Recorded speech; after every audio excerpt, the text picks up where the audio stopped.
I knew letting him touch my hand that night was a mistake, but my heart didn't care. It reacted before my mind did. Before my fears did. Before the walls I'd spent years building could even rise to protect me. And maybe that was the moment everything changed, when the stranger from the countryside saw the parts of me I tried so desperately to hide. I used to believe that distance could fix anything: pain, shame, memories, even the pieces of myself I didn't want to face. That's why I came to this place, a quiet farm town tucked between rolling hills and endless fields, where the loudest sound at night was the chorus of crickets humming under the moonlight. I thought if I stayed hidden long enough, maybe the past wouldn't feel so heavy. People here didn't know me. They didn't know what I'd run from, or what I'd lost. I could walk down Main Street without a single pair of eyes filled with judgment or pity. And for a while, that anonymity tasted like freedom. The old women selling peaches at the market knew me as the new girl with the braided hair. The cashier at the diner called me sweetheart even though he barely knew my face. And old man Harris, who owned the general store, only ever said, "You work hard, kid," like that was all he needed to know. Only one person actually bothered learning my name. But that came later. Before everything complicated itself, life was simple. Wake up early. Help stock shelves at the store. Try not to think too hard. Smile when necessary. Pretend the world was small and safe and gentle. Until the afternoon he arrived. I remember the sun was dipping low, painting the storefront windows in honey-colored light. I was brushing dust off my jeans, thinking about nothing and everything all at once, like maybe I'd finally built some kind of routine that didn't hurt to wake up to. Then a truck pulled in. A black pickup I'd never seen before. Not shiny new, but well kept. A few dents on the side like it had lived through storms rather than avoided them. The engine rumbled low, steady, confident. And when the door swung open, he stepped out. Elias Ward. The name I didn't yet know. The name that would eventually feel like a heartbeat in my chest. But that day, he was just a stranger with broad shoulders and a presence that made the air shift. Sunlight hit his skin like it had been waiting for him, warming the strong lines of his arms, catching in his dark hair that looked messily pushed back by impatient fingers. And then, his eyes. Hazel, bright, and somehow shadowed at the same time. Like sunlight caught in storm clouds. Like someone who'd carried too many secrets for too many years. He didn't look at the ground, or the truck, or the building. He looked at me. Not the casual glance strangers give each other. Not the curious look tourists give small towns. No. It was a look that landed. Sharp. Intentional. Like he was trying to read something behind my face. I froze without meaning to. My heart tripped over itself, skipping beats in a way that felt unfamiliar and unwelcome. Because I had worked hard, so hard, to blend in. To be forgettable. To be the quiet girl who kept her head down and never asked for attention. But his eyes didn't agree. For one impossible moment, I felt exposed. As if he could see every truth I kept tucked behind my ribs. I looked away quickly, pretending to adjust the shirt tied around my waist. Pretending I didn't feel drawn to him, or startled, or suddenly aware of my own heartbeat. Pretending the world hadn't tilted the second he stepped out of that truck. But something inside me whispered, "Oh, Clara. Don't look at him again. Clara." That's how you'd know who I was. A name whispered only to myself these days, because saying it out loud felt like reopening doors I meant to keep closed. Yet when he walked past me, boots crunching gravel beneath him, his voice drifted low and warm through the summer air. "You dropped this." I blinked. He held out a small pack of receipts that must have slipped from my apron pocket. His fingers were calloused, steady, and for some reason, I hesitated before taking them back. "Thanks," I said, finally finding my voice. "You're Clara, right?" Hearing my name from his mouth startled me more than anything else. Soft. Certain. Not asking, stating. I nodded slowly. How did you? He tilted his head toward the store window. Sign on the counter says see Clara for assistance. Heat rushed to my cheeks. Oh. Right. He didn't smile. Not fully. Just a small lift of one corner of his mouth, like he found my reaction more interesting than he meant to. Then he stepped inside, leaving the faint smell of cedar, rain, and something rugged drifting behind him. I exhaled long and shaky. Who was he? And why did it feel like he'd walked straight into the quiet life I'd been trying so hard to maintain, like he belonged in it somehow? For the next few minutes, I pretended to busy myself sweeping the doorway, but my eyes kept drifting to the glass, watching him move through the aisles. He carried himself like someone who had always worked with his hands, shoulders strong, gait confident but grounded. But there was something else too. Something deeper. A heaviness around him, like he carried memories he didn't talk about. When he finally came to pay, I noticed the lines of strain near his eyes. They softened slightly when he set a small bag of tools on the counter. First time here? I asked, though the question felt too bold once it left my mouth. He looked up, slowly, deliberately. You could say that. His voice was rich but tired, each word shaped with a kind of quiet restraint. Like he wasn't used to talking much. Or maybe like he'd learned to choose his words carefully. I nodded, unsure what to say next. Silence stretched between us, thick and warm, almost uncomfortable. He broke it. You're not from around here either. It wasn't a question. I swallowed. What makes you say that? You watch the streets instead of the people. My breath caught. What does that even mean? I asked, trying to laugh it off but failing. It means, he said, eyes locking onto mine with unnerving precision, you're still deciding if this place is home. My hand stilled on the counter. How could a stranger see that? Before I could respond, the door creaked open and Old Man Harris shuffled in, muttering something about price tags. The spell broke instantly. Elias stepped back, his expression returning to guarded and unreadable. Have a good day, Clara, he said, turning toward the door. But the way he said it, it lingered in my chest long after he left. Like he'd carved the words into the air between us.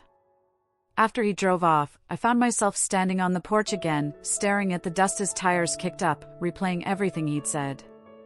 You're still deciding if this place is home. How could he tell? No one else noticed. No one else cared. No one else looked at me long enough to see anything beyond the surface. But he did. And that terrified me. Because the last thing I needed was someone figuring out the truth, that I came here running from a betrayal so painful it still kept me awake some nights. That everything I'd left behind still lived on my skin like a shadow I couldn't scrub off. That I moved here not for adventure, but survival. The countryside was supposed to be quiet. Predictable. Safe. But the moment Elias Ward walked into it, nothing felt quiet anymore. And I couldn't shake the feeling that even though I barely knew him, something about him could unravel me if I wasn't careful. Maybe it was the way he noticed too much. Or the way he spoke with a softness that didn't match the guarded look in his eyes. Or maybe it was the way, for the first time since I arrived, someone actually said my name like it mattered. For the rest of my shift, every sound seemed louder, the clink of jars on shelves, the distant hum of a tractor, the flap of the flag outside the store catching the late afternoon breeze. But beneath all of that, a new quiet pulsed under my skin. The quiet of curiosity. Of danger. Of something beginning, even though I wasn't ready for anything to begin. And when I locked up the store that evening, I caught myself glancing down the dirt road, half expecting the black pickup to reappear. But it didn't. Still, my heart didn't settle. Because something whispered that day wasn't the end. It was only the first breath. The first ripple in the still water I'd been hiding under. The first sign that no matter how much distance I put between myself and the life I ran from, some connections don't ask permission before they pull you in. And Elias Ward looked like the kind of connection I was going to have a very, very hard time running from. He glanced at me once. Just once. But it felt like the ground shifted beneath my feet. Like someone had cracked open a door inside me I'd spent years trying to keep locked. His eyes skimmed over me with quiet intensity, slow enough to register, fast enough to pretend he hadn't meant it. But I felt it. All the way down to the places in me I kept hidden. It wasn't attraction, not really. It was recognition. And that terrified me more than anything. I snapped my gaze away instantly, pretending to reorganize the receipts in my hand or dust off invisible dirt from my shirt. Anything to avoid looking back at him. People who can read you too easily, they're the kind you're supposed to stay away from. The kind who slip past every defense you swear you've built. The kind who leave marks, deep ones. Dangerous. That was the word that echoed in my chest. Dangerous. Not because he'd hurt me, but because he might see me. And I wasn't ready for that. I told myself it was over. Just an accidental moment with a stranger who happened to be too observant for his own good. It wasn't like he knew me. Or wanted to. I'd go back to my quiet routine. My small, careful steps through this town. My invisible existence. Or at least, that's what I believed, until the town started whispering. It didn't happen right away. It was small at first, little murmurs behind stacked produce, hushed words shared over straw hats and lemonade stands. A name carried across porches and dusty sidewalks like a secret everyone knew but no one wanted to say too loudly. Elias is back. I heard it first from Mrs. Greeley, the florist who always smelled like lavender and regret. Then from two old farmers leaning against a fence near the road. And then from a pair of teenagers who whispered it under their breath like it was forbidden. Elias is back. I didn't understand at first. Back? From where? Why did it sound like a problem? Why did their voices drop every time they said his name? He shouldn't be here, someone muttered one morning, not noticing I was shelving items behind them. His family, another person said, then paused, shaking their head. It's complicated. Complicated. The favorite word of small towns everywhere when they don't want to explain something ugly. I didn't ask questions. I wasn't the type to pry. I reminded myself I came here for peace, not gossip. I didn't want to get tangled in their stories, their loyalties, their grudges. I needed quiet. Predictability. Stability. Stability does not include a man who looks at you like he knows your worst and still isn't scared. So I avoided the places he might be. I didn't linger near the store windows anymore. I kept conversations short, kept my thoughts shorter. I convinced myself that I would fade back into my invisible routine again. But then came the spark. The moment everything shifted and the distance between us, carefully maintained, carefully guarded, collapsed with one misstep. It was a Thursday evening, the kind that felt like the world was tired in a beautiful way. The sun hung low, dipping behind the cornfields and washing the sky in soft peach clouds. The air smelled like warm earth and fresh hay. The kind of evening that made even painful memories feel a little softer. I had just finished restocking canned goods inside the store and was hauling a heavy box toward the porch. My arms burned, my shoulders ached, and I was thinking about nothing more dramatic than dinner and how badly I needed a glass of cold water. Then my foot caught on a loose wooden board at the top step. My ankle twisted. The world tilted. The box slipped from my hands and I felt that awful weightless second where your body knows it's falling but can't do anything about it. Except, I didn't hit the ground. A hand caught me. Firm, warm, steady. One arm wrapped around my waist before I could pitch forward, pulling me upright with effortless strength. "You okay?" a low, warm voice asked, breath brushing lightly against my ear. I looked up. Elias. Of course it was him. His face was close, too close. His chest rose and fell only inches from mine, radiating heat that made my breath stutter. The faint scent of cedar and rain clung to him, a scent so grounding and familiar it made something inside me ache. His fingers spread over my waist with the kind of gentleness you wouldn't expect from a man with that kind of build. My pulse pounded so loudly it drowned out every other sound, the rustle of leaves, the hum of cicadas, even my own thoughts. I'm fine, I managed to say, though my voice trembled. He didn't let go immediately. And that was the problem. For one suspended second, he just looked at me. Not my clothes. Not the fallen box. Me. His hazel eyes were even more intense this close, flecked with gold that caught the fading sunlight. His jaw clenched subtly like he was fighting back something, words, maybe. Or curiosity. Or the instinct to step even closer. My breath caught in my throat. Why was he looking at me like that? Like he was trying to understand me. Like he wanted to peel back layers I'd spent years building. Like he saw something vulnerable I wasn't ready for anyone to notice. And God help me. I wanted to keep looking back. I wanted to drown in those eyes. Just for a second. But wanting something that badly? That suddenly? That was dangerous too. I slipped out of his grip gently, pretending like I didn't feel the loss of his warmth the moment his hand left my waist. I just tripped, I said, crouching to pick up the box even though my ankle throbbed sharply. Happens all the time. No, he said quietly. Not like that. His voice held something I couldn't name. Concern? Familiarity? Something deeper? It startled me enough that I froze with my hand on the box. You sure you're all right? He asked. The way he said all right made it sound like he wasn't asking about my ankle. I'm fine, I repeated, too quickly. His eyes softened, but only for a moment. Then he stepped back, giving me space like he sensed I needed it. Or maybe he needed it too. The air felt heavier between us now. Charged. Unsteady. That was the spark. The moment my carefully crafted walls cracked. The moment I should have run but didn't. Because there was something about the way he touched me, gentle but sure. Something about the way he looked at me, like I was a puzzle he hadn't solved yet. Something about the fact that for the first time since arriving in this town, someone had caught me without letting me break.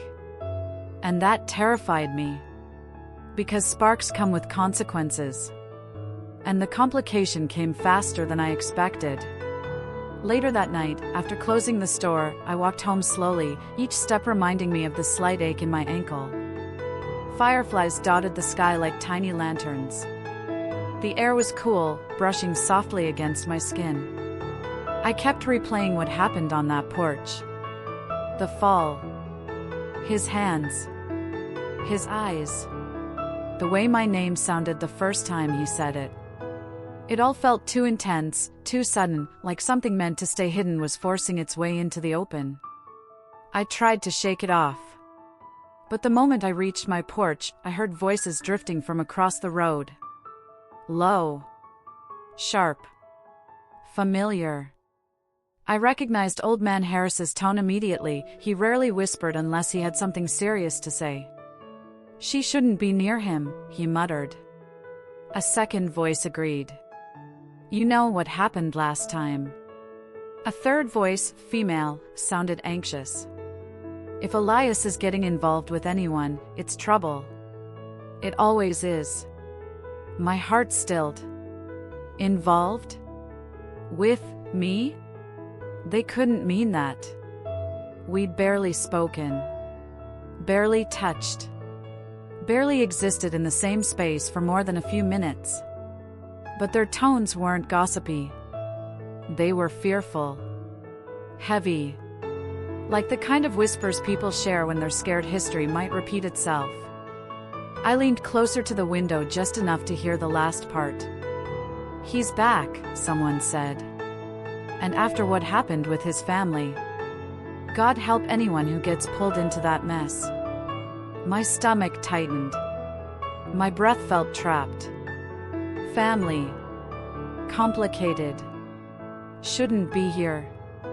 I had heard the words before, but now they felt sharper. More real. More dangerous. And that night, lying in my small rented room with the crickets singing outside my window, one thought kept circling in my mind over and over. What exactly happened to Elias Ward? And why did everyone act like getting close to him was a mistake I'd regret? But the worst part, the part one didn't want to admit even to myself, was this. A part of me already knew I wasn't going to stay away. Because some sparks don't ask permission before they catch fire. And something between us had already started burning. Elias was the grandson of the landowner my family had a long, bitter history with. The same last name that used to make my mother's jaw tighten. The same family my father refused to speak about unless he'd had 2 glasses of bourbon first. The same people whispered about in my childhood home, their influence, their power, their cruelty disguised as business. And suddenly, the man whose hand had just steadied my fall, belonged to them. I remembered the night we left the city. The hurried packing. The slammed doors. The way my father's voice cracked when he said, "We don't have a choice anymore." And standing there in that little countryside town, feeling Elias's shadow stretching long behind me, I realized the universe had a cruel talent for full circle moments. I tried to distance myself after that revelation. I really did. I started checking every corner before stepping out from behind the counter at the store. I purposely took lunch breaks during odd hours so there was less chance of running into him at the diner. And anytime I caught even a glimpse of his dark hair or the familiar line of his shoulders, I immediately ducked behind a shelf or walked the long way around the block. Avoid the eyes. Avoid the warmth. Avoid the flutter. Avoid the truth. It became my strategy, my constant, exhausting vigilance. Because whatever this pull was, this strange gravity, felt bigger than me, and I wasn't ready to be swept into anything dangerous again. But fate? Fate has teeth. Fate doesn't care about your trauma or your carefully built walls. Fate likes to watch. He kept showing up. At the store, first. He'd wander in like he had every right to be there, hands shoved into the pockets of his worn jeans, shoulders relaxed, expression unreadable. He'd walk past the aisles without looking like he needed a single thing but somehow always ended up in the exact aisle I was organizing. Flour. Sugar. Feed bags. It didn't matter, he found me. Sometimes he'd ask for something he absolutely didn't need. Do you guys sell rope? Do you know if you're getting more in next week? Do you have the good kind of coffee, or just the one that tastes like burnt regret? His voice carried that warm, teasing edge that made pretending indifference nearly impossible. And every single time he appeared, the other customers watched him with a mix of curiosity, suspicion, familiarity, like he was both a ghost from the past and a warning for the future. He also kept showing up at the diner. Usually late afternoon when the sun was slipping through the windows in gold streaks, dust floating lazily through the air. I'd be sitting at the counter on my break, stirring my lemonade, trying to pretend I wasn't hiding from my own thoughts. Then the bell over the door would ring. Soft. Gentle. Innocent. But my spine would straighten instantly. Because I knew that sound. I knew that presence. It felt like the room changed temperature when he entered. He wouldn't approach me, not right away. He'd take a seat at the corner booth, the one with the peeling red leather seat, and he'd order something simple. A coffee. A slice of peach pie. A burger he never finished. And while he pretended to be looking at his phone or at the window, I would feel his gaze graze me. Never lingering long enough to call him out, but never absent either. Then there was the Sunday farm market. I wasn't even working that day, just browsing, trying to find fresh peaches and honey. I tucked my hair behind my ear, trying to keep it from flying into my face with the wind, when I felt it. The weight of being watched. Not in a predatory way. More like someone recognizing a song they'd heard before and turning to find where it was coming from. I turned, and there he was, holding an apple, turning it slowly in his palm, completely ignoring the vendor asking if he wanted a bag. But his eyes were on me, steady, quiet, holding something I didn't understand. Like his gaze was asking a question he hadn't yet found words for. Every time our eyes met, something tugged at me. A curiosity I didn't want. A longing I didn't trust. A warning I couldn't interpret. Once, when we ended up side by side in the grain aisle, me stocking bags, him pretending to look at labels he definitely wasn't reading, he finally broke the silence. "I don't think you like me very much," he murmured. The words were quiet. Not accusatory. Not offended. Just observant. Like he'd been studying me long enough to place the puzzle pieces in the right order. I didn't look at him at first. My fingers tightened around the corner of the grain bag, my pulse quickening. "It's not that," I whispered finally. "Then what is it?" His tone was smoother then, softer. Like he genuinely wanted to understand. I swallowed hard. Because how could I explain years of generational bitterness? Or the shadow of old wounds? How could I explain that the mere echo of his last name made my stomach twist? "You're complicated," I said. A half-smile ghosted across his lips. Barely there, but enough to make my heart stumble. "We all are," he replied, voice low. He said it like a confession. Like a truth we were both living in different ways. The deepening came slowly, and all at once. A shift so subtle I didn't see it happening until one day I realized I was expecting him everywhere. That I knew the sound of his footsteps behind me in the aisle. That I could sense the moment he walked into a room. That his presence didn't feel like an intrusion anymore, it felt like gravity. Quiet, inevitable pull. Conversations grew longer. His questions grew more personal. My responses grew less guarded. There were moments, tiny, delicate ones, when he'd look at me like he was memorizing something. The curve of my shoulder. The way I tucked my hair back. The way I bit my lip when I was nervous. And there were nights I'd lie in bed staring at the ceiling, replaying every word he said, trying to convince myself it was nothing. Because it had to be nothing. Because getting close to him wasn't just risky, it was dangerous. Not the kind of danger that came with fists or threats. The kind that came with attachments. With history. With storylines rewriting themselves in ways that could ruin both of us. Yet the universe didn't seem to care what I wanted. The universe had already placed him in my orbit, and every day, it tugged us a little closer. A little nearer. A little deeper into whatever this was. And the strangest part? I didn't know if I wanted to stop it anymore. We started talking. It didn't happen all at once, not some sudden, dramatic confession or a moment where we poured our souls out.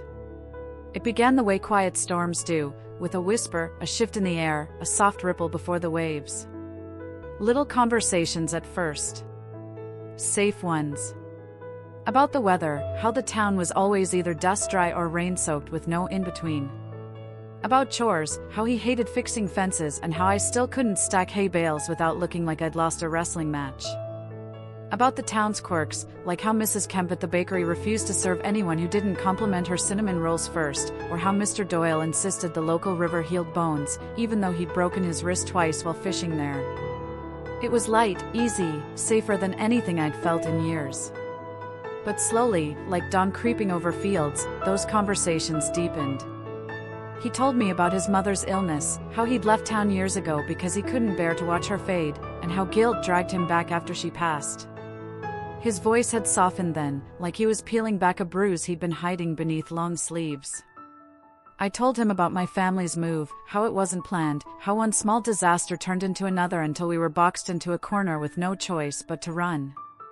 I didn't tell him everything, not yet, but I told him enough for him to see the cracks.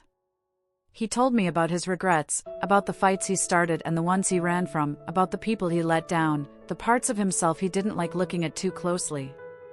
I told him about my fears, my fear of repeating old mistakes, of trusting the wrong people again, of losing myself the way I had before. He listened. Not the way people usually listen, half distracted, half impatient, waiting for their turn to talk. No. He listened fully, with stillness, with intent, with the kind of presence that felt like a soft hand on the back. He didn't interrupt. He didn't pry. He didn't judge. And for the first time in a long, long time, I felt seen. Not as the girl everyone in town whispered about. Not as the girl with a messy past and too many unanswered questions. Not as the girl who was always trying to start over, as if beginnings were all she had left. He saw me as someone worth understanding. Someone with layers, not labels. Someone who deserved softness, not suspicion. There were moments, tiny, ordinary moments, that branded themselves into me, moments I knew I would never forget, even if the world fell apart tomorrow. Like the night we walked along the dirt road behind the store. The sky was deep and wide, full of stars that looked close enough to touch. Fireflies drifted around us like little warm lanterns, blinking in and out as if they were breathing. We didn't talk much. Just walked. The kind of quiet that only exists when two people are comfortable enough to share silence. Our hands brushed once. Then again. And again. Each touch was a spark, soft, accidental, burning all the way through me. Finally, his fingers grazed mine and lingered. I felt his breath hitch, just slightly. Then he intertwined our fingers like he'd been waiting for the right moment, like he didn't want to rush me. His thumb brushed my knuckles, slow and hesitant, like asking a question he didn't want to speak aloud. Another moment was early morning, when he showed up at the store before it opened.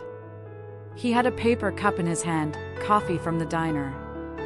I remember blinking at him, confused, because I had barely rolled out of bed. "You looked tired yesterday," he said simply, handing it to me. Not in a pitying way. Not in a "you look terrible" way. Just care, plain and gentle, wrapped in warm coffee and steam. No one had done that for me in a long time. Another time, he fixed the sign outside the general store. The wind had knocked it sideways the week before, and the owner kept saying he'd get around to it but never did. One afternoon I heard noises outside, tools clinking, wood scraping, and when I stepped out, there he was on a ladder, sleeves rolled up, arms tanned and strong in the sun. "You don't have to do that," I said. "I know," he replied without looking down. "But it was bothering you." The fact that he noticed, that he cared enough to act on it, left me breathless. But my favorite moment, the one that settled into my chest like something sacred, was the afternoon we sat by the river. The water was cool and clear, moving slowly over stones that glinted like silver. Dragonflies hovered above the surface. The sun warmed our faces and shoulders. His boots were dipped in the water, his toes making little ripples with each movement. He tossed pebbles absent-mindedly, watching the rings spread. I sat beside him, knees drawn up, arms wrapped loosely around them. For once, I wasn't thinking. I wasn't afraid. I wasn't replaying mistakes or imagining new disasters. I just was. "You don't have to tell me everything," he said suddenly, softly, like he was afraid to disturb the peace of that moment. I looked at him. He wasn't staring at me, not directly, he was watching the river, the way the sunlight danced on it. But something in his posture told me the words were meant for me alone. "You don't owe me explanations," he continued. "You don't owe me stories or reasons. But if you ever want to, I'm here." My throat tightened. The kind of tightening that happens when feelings gather too quickly to manage. "Why?" I whispered. Finally he turned to me. Really looked at me. His eyes were warm, earnest, painfully unguarded. "Because I care," he said. He didn't flinch. He didn't rush the words. He said them like they were the simplest truth in the world. My heart ached. A slow, deep ache that spread through my chest like warmth and fear tangled together. Because I cared too. More than I should. More than I wanted to admit. And that was when I knew I was in trouble. Not the kind of trouble people run from. The kind they fall into. The kind they feel long before they understand it. Because caring meant vulnerability. And vulnerability meant risk. And risk meant everything could crumble. But love in a small town is never simple. People watch. People talk. People assume. Secrets have no walls here, they leak through cracks, slip under doors, pass from one whisper to the next until they become impossible to contain. And mine, my secret. It wasn't just heavy. It wasn't just painful. It was the kind that, once known, could unravel everything. Him. Us. This fragile, new warmth between us. The kind of secret that could burn down an entire beginning. And it was only a matter of time before it surfaced. The twist came on a stormy evening, the kind of night when the sky feels too heavy, too full, like it's been waiting all day to finally break open.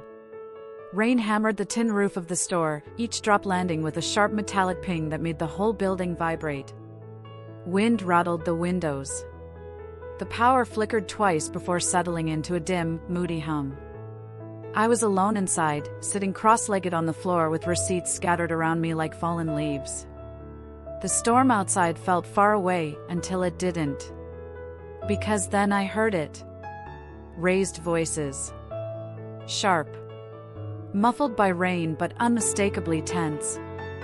At first I thought it was just two people arguing over parking or shelter from the storm. That happened sometimes. Country storms made tempers snap like twigs. But then I heard a voice I knew too well. Elias. And then, a second voice that made my entire body go still. My mother. I froze. Completely. My fingers tightened around the stack of receipts until the edges dug into my skin. They were outside. Together. Arguing. My pulse surged, pounding in my ears louder than the rain. I couldn't move. I couldn't breathe. Because those two people had no earthly reason to be speaking to each other. No reason to even know each other existed here. But they did. And they were arguing about something that sounded like it had been boiling beneath the surface for years. My mother's voice cracked through the thunder, sharp, furious, trembling. Stay away from her, Elias. Haven't our families done enough damage? The words sliced through me with the precision of a blade. My stomach flipped. My heart dropped. My hands shook as I pushed myself to standing. I pressed my ear to the door, cold metal against my cheek. I could hear Elias's voice, low, straining to stay controlled, but with frustration bleeding through every syllable. I'm not him, he said. I'm not my grandfather. I never wanted any of that. His voice wasn't angry. It was desperate. Pleading for something my mother wasn't willing to give. The storm seemed to sharpen around them. The thunder rolled long and deep, shaking the ground, rattling the windows behind me. My knees weakened. Grandfather? Family damage? What was going on? My mother's voice came again, breaking like lightning. You think she knows what you come from? Her words sounded like an accusation. A warning. A history too painful to touch. You think she knows what your family did to us? My heart nearly stopped. Us. Not me. Not her. Us. This wasn't just about Elias. This wasn't just about me. This was something older. Heavier.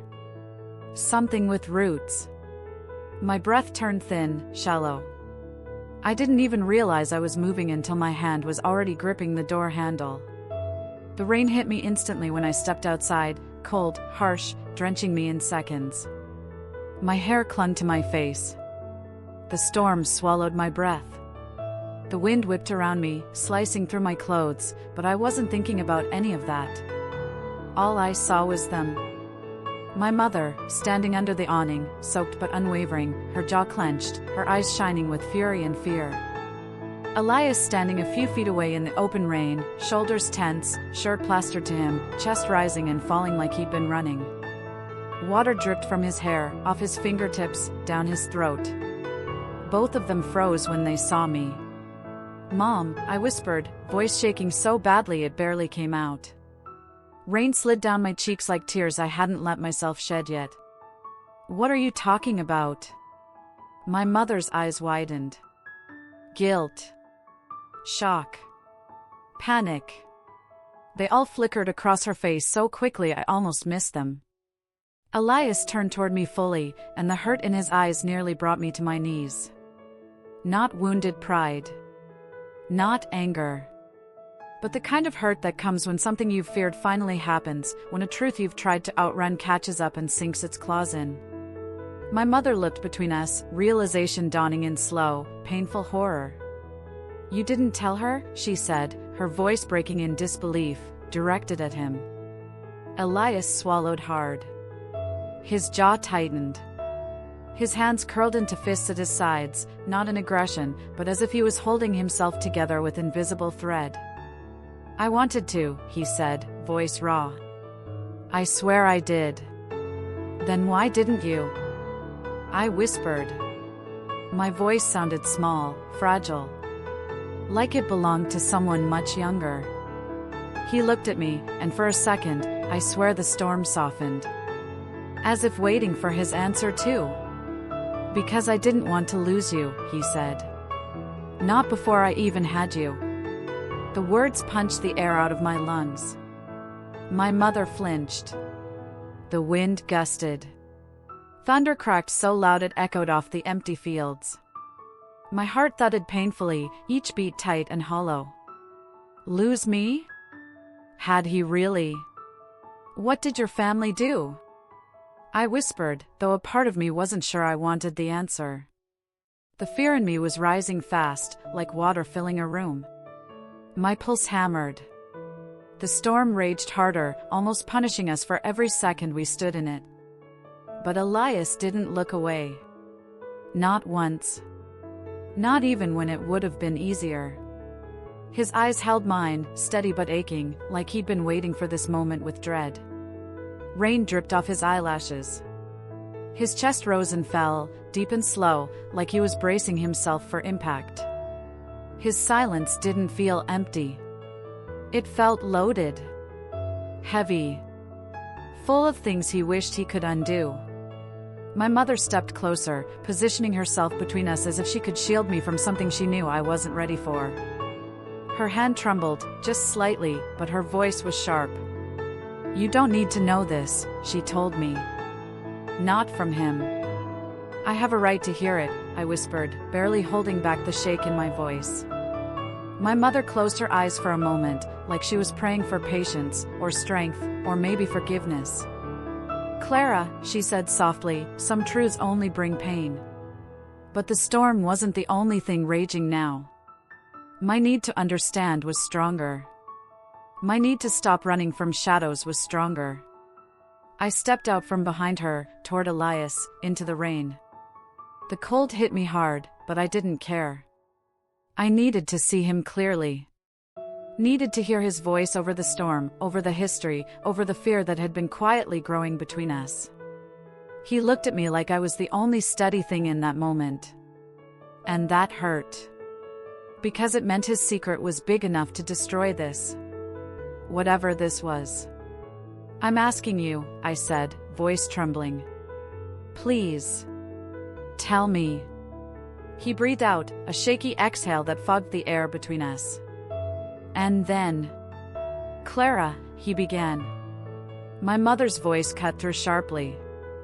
"Don't." He ignored her. He took a step toward me. Just one. But it was enough. Enough to feel everything tightening, my chest, my throat, the space between us that felt too small for all the tension filling it. "I'm going to tell you," he said softly, rain mixing with his voice. "But please understand. I never chose any of it." The moment hung there, suspended. A single truth waiting to be spoken. A single storm waiting to break in more ways than one. And I stood there, soaked, shaking, terrified, knowing deep down that whatever he said next, life would not be the same after. He stepped closer, slowly, carefully, like he wasn't sure I would let him.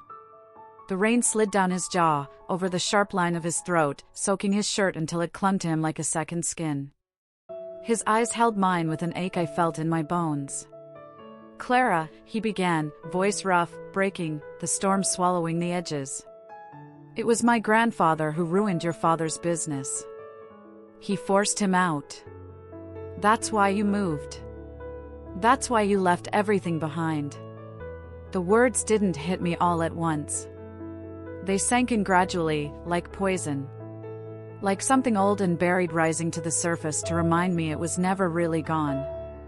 My stomach twisted so sharply I had to steady myself on the doorframe. For a second, the world blurred, as if the rain and my shock were one single storm swallowing me whole. My father's business. The downfall. The shame. The reason we packed our lives into boxes and left the city while neighbors whispered. All tied to his family. Elias looked at me like he was afraid I would disappear. His chest rose and fell too fast, like he'd been holding that truth inside for years, not weeks. And maybe, in a way, he had. I stepped back from him. Just one step, but it felt like a mile of ice slid between us. "You should have told me," I said, my voice shaking almost as hard as my hands.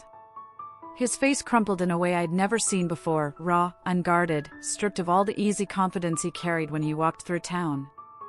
The stormlight reflected in his eyes, making them look darker, deeper, filled with regret he didn't know how to hide.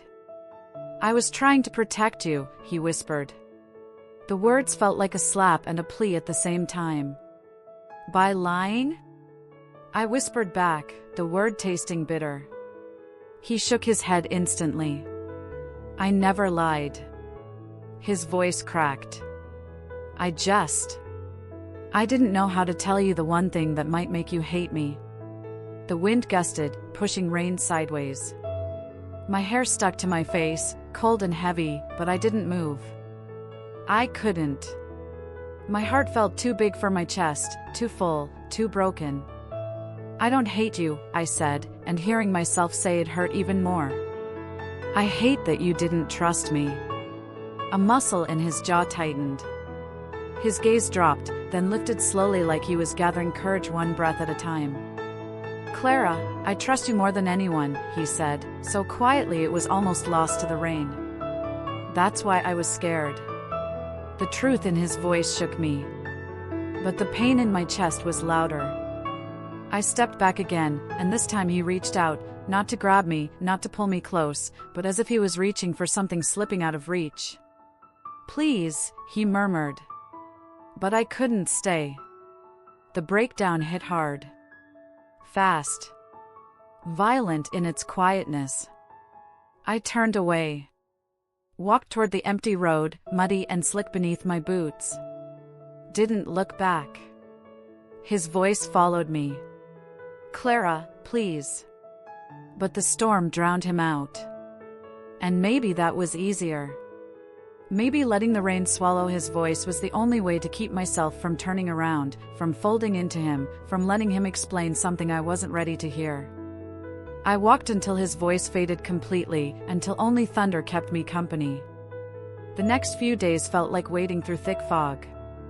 I ignored every call. Every text. Every moment I felt my phone vibrate, I shoved it under my pillow like it burned. I changed my routine. I swapped shifts. I took the long way home. I ducked into aisles when I saw familiar hats or boots or trucks that reminded me of him. The town felt suddenly too small, too intimate, too full of memories I wasn't ready to face. It hurt in ways I didn't understand. Because technically, he and I had never labeled anything, never promised anything, never said the words we both felt simmering between us.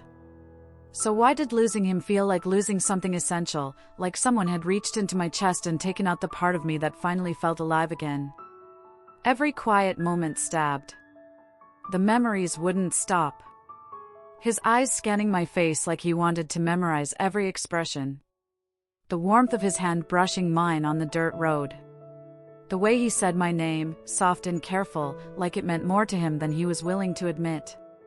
The way he looked at me by the river as if I was healing him without trying. Now those moments just hurt. Why am I like this? I whispered one night, sitting at the kitchen table with the lights off, the moon bleeding through the window. Why does it hurt so much to lose someone I never officially had? It felt ridiculous. It felt unfair. It felt like I'd opened a door inside myself and left it unguarded, only for the wrong truth to come storming in. I tried distracting myself. I worked more hours. I cleaned my room twice. I scrubbed the kitchen floor until my hands ached. But grief always finds the quiet moments. Late at night, when the house was too still, when my mind replayed rain-slick memories, when every version of what if tangled with every version of what now. That was when the ache sharpened. I told myself I didn't miss him. I told myself I was better off.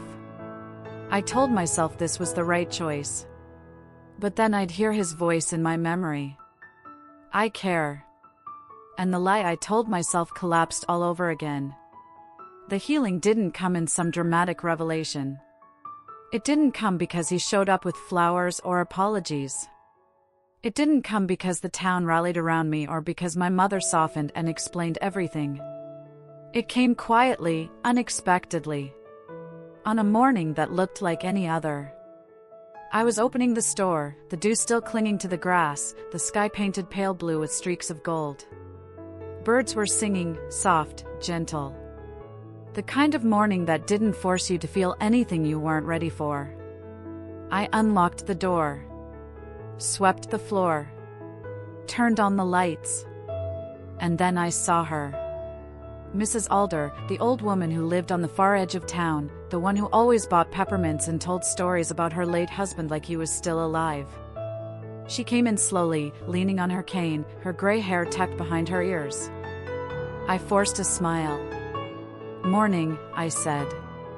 She studied me for a moment. Her eyes were sharp for someone her age. Too knowing. "You've been crying lately," she said. I blinked, stunned. You hide it well," she continued, "but pain has a smell, dear. Like rain in the air before a storm." My throat tightened. For a moment, I didn't trust myself to speak. Then she placed a peppermint on the counter, not to buy, but to give. "People hide things because they don't want to break what's beautiful," she said gently. "Sometimes that makes them foolish. Sometimes it makes them kind. Sometimes," her eyes softened, "it makes them human." The words settled into me like warmth seeping into cold skin. Human. Not malicious. Not reckless. Not cruel. Just human. And for the first time in days, the tightness in my chest loosened. It didn't fix everything. It didn't erase the hurt. It didn't rewrite the truth. But it made breathing easier. It made the world feel a little less sharp around the edges. Healing didn't arrive with fireworks. It arrived with understanding. And it arrived quietly, just like Mrs. Alder's peppermint, small, unexpected, gentle. And for the first time since that stormy night, I thought, maybe I wasn't broken. Maybe I was just hurting. And maybe, just maybe, I could figure out what to do next. One afternoon, my mother found me sitting on the porch steps, staring at the distant hills.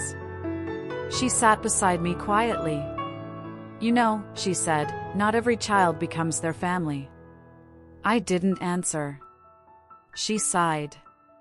"I knew Elias growing up. He was nothing like the rest of them. He used to sneak food from their pantry to give to the kids whose parents were struggling. Including you. My head snapped up. Me? She nodded. You never knew. I didn't want you to feel ashamed. But he's always been good. My chest tightened all over again. People aren't their bloodlines, Clara, she whispered. You know that better than anyone. That night, I couldn't sleep. My mind kept replaying everything Elias ever told me. Every soft look. Every careful gesture. He wasn't his family's mistakes. Just like I wasn't mine. The reunion came 2 days later, at the river where we had our first real conversation. He was sitting on the edge of the bank, elbows on his knees, staring at the water like he hoped it might erase his thoughts. I stepped onto the gravel. He turned instantly, surprise flickering across his face. Clara, he breathed. I swallowed hard. You should have trusted me with the truth. I know, he whispered. I was scared. So was I. He stood slowly. Do you hate me? No, my voice wavered. I just hate feeling shut out. I'll never shut you out again, he said, stepping closer. If you still want me. My heart thudded. Loud. Unsteady. Real. His hands hovered near mine, waiting. Not assuming. Not forcing. I took a shaky breath. Then I slipped my fingers into his. He exhaled like he'd been holding his breath for weeks. I don't want perfect, I whispered. I just want honest. He touched his forehead to mine. Then that's what I'll give you. Every messy, complicated part of me. My eyes stung. And for the first time, my walls didn't feel like protection. They felt like prison bars. So I let them fall. In his arms, the past didn't matter. The future didn't scare me. And the present, standing barefoot by a quiet river with the boy whose family once broke mine, felt like a story I was brave enough to write for myself. And maybe love isn't about choosing the easy path. Maybe it's about choosing the person who sees you. The person who stays. The person who looks at your broken pieces and says, I'm not going anywhere. Elias was that for me. And I realized, some strangers aren't strangers at all. They're the ending you never imagined. And the beginning you always needed.